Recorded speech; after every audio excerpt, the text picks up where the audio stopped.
1980 के दशक में पाकिस्तान की सड़कों पर एक भिखारी बैठता था। फटे पुराने कपड़े, झुर्रियों भरा चेहरा और हाथ में एक कटोरा। लेकिन ये कोई साधारण भिखारी नहीं था। इस भेष के पीछे छुपा था भारत का सबसे खतरनाक खुफिया अधिकारी अजीत डोभाल। उनका मिशन था पाकिस्तान के परमाणु कार्यक्रम की सच्चाई दुनिया के सामने लाना। लेकिन सवाल ये था, इतनी बड़ी जान की बाजी क्यों लगाई जा रही थी? दरअसल 1971 के युद्ध में करारी हार के बाद पाकिस्तान टूट चुका था। पाकिस्तान के प्रधानमंत्री जुल्फिकार अली भुट्टो ने ऐलान कर दिया था, चाहे हमें घास खानी पड़े लेकिन हम परमाणु बम बनाकर रहेंगे। भारत का मकसद बहुत सीधा था, अपने अस्तित्व की रक्षा करना। हमें यह जानना था कि पाकिस्तान किस हद तक तैयार है ताकि हम अपनी सुरक्षा की दीवार बना सकें। 1978-79 का समय था।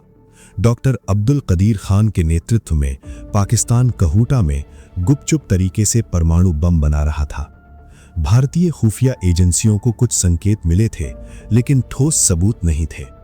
तभी रॉ ने अपने सबसे कुशल ऑपरेटिव अजीत डोभाल को यह खतरनाक मिशन सौंपा। डोभाल ने एक बूढ़े भिखारी का भेष धारण किया।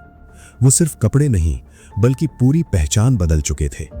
वो लाहौर की गलियों में भीख मांगने लगे, कहूटा के आसपास के इलाकों में घूमने लगे ताकि कोई जानकारी जुटा सके।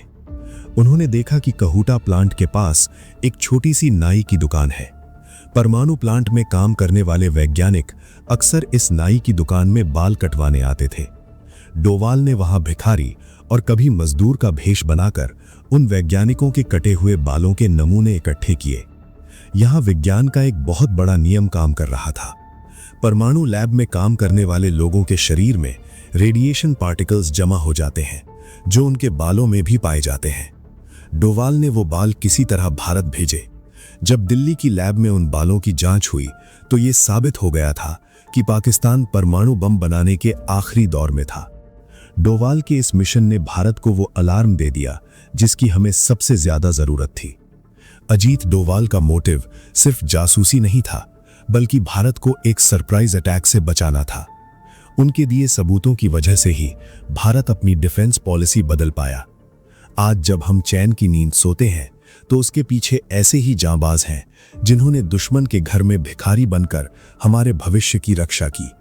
दोस्तों, अजीत डोभाल की इस जांबाजी पर आपका क्या कहना है?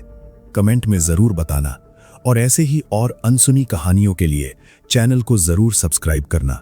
जय हिंद।